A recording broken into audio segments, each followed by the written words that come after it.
मेरे पिताजी को राखी बांधा करती थी।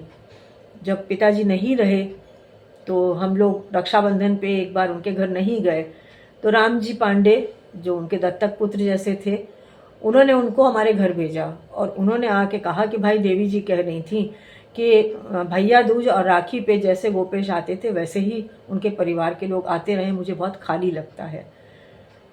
हम लोग, मेरे बड़े भाई, मेरे छोटे भाई, हम लोग सपरिवार उनके यहाँ जाते रहे।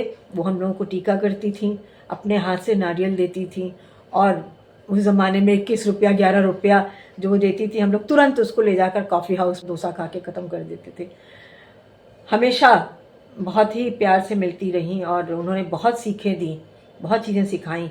स्त्री विमर्श की बात, वो तो प्रतिमान थी स्त्री विमर्श की, इसलिए हमने उनका इंटरव्यू किया, मैंने उनसे लंबी बातचीत की। उन्होंने स्त्री विमर्श को लेकर उस ज़माने की इतनी सारी बातें बताई कि हमें स्त्री विमर्श जो आज चल रहा है उसके बरक्स उनका जो संतुलित स्त्री विमर्श था, जो उनकी श्रृंखला की कड़ियाँ जो किताब है बहुत छोटी सी, उसमें बहुत सारे चैप्टर हैं। आप आज भी मैं मानती हूँ कि वो आधुनिक समाज में, आज के समय में लड़कियों के लिए, स्त्रियों के लिए वो एक दस्तावेज है, पढ़ना चाहिए कि हमारे एक आधुनिक समाज में स्त्री को कैसा होना चाहिए। ऐसे बहुत सारी बातें हमने उनसे सीखी। फिर कुछ समय बाद जो है कालिया जी के यहाँ, ममता कालिया जी के यहाँ जाना शुरू हुआ। उन लोगों का बहुत स्नेह मिला। ममता जी से बहुत, जिसको कहना चाहिए कि बहुत कुछ सीखा। कहानी लिखना, अमरकांत जी ने कहानी लिखना सिखाया, ममता जी ने कहानी लिखना सिखाया, कालिया जी ने हमेशा प्रोत्साहित किया।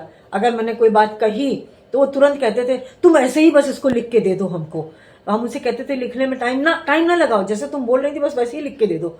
और वो जो निकालते थे अखबार, उसमें बराबर वो छापते रहे। तो इस तरह पिताजी के बाद जो तैयारी उन्होंने कराई थी हमारी, उसको फलने फूलने का ये पूरा पर्यावरण, ये पूरा परिवेश हमको इलाहाबाद के साहित्यिक माहौल में मिला, जो मैं समझती हूँ कि और कहीं मैं होती तो मुझे नहीं मिलता।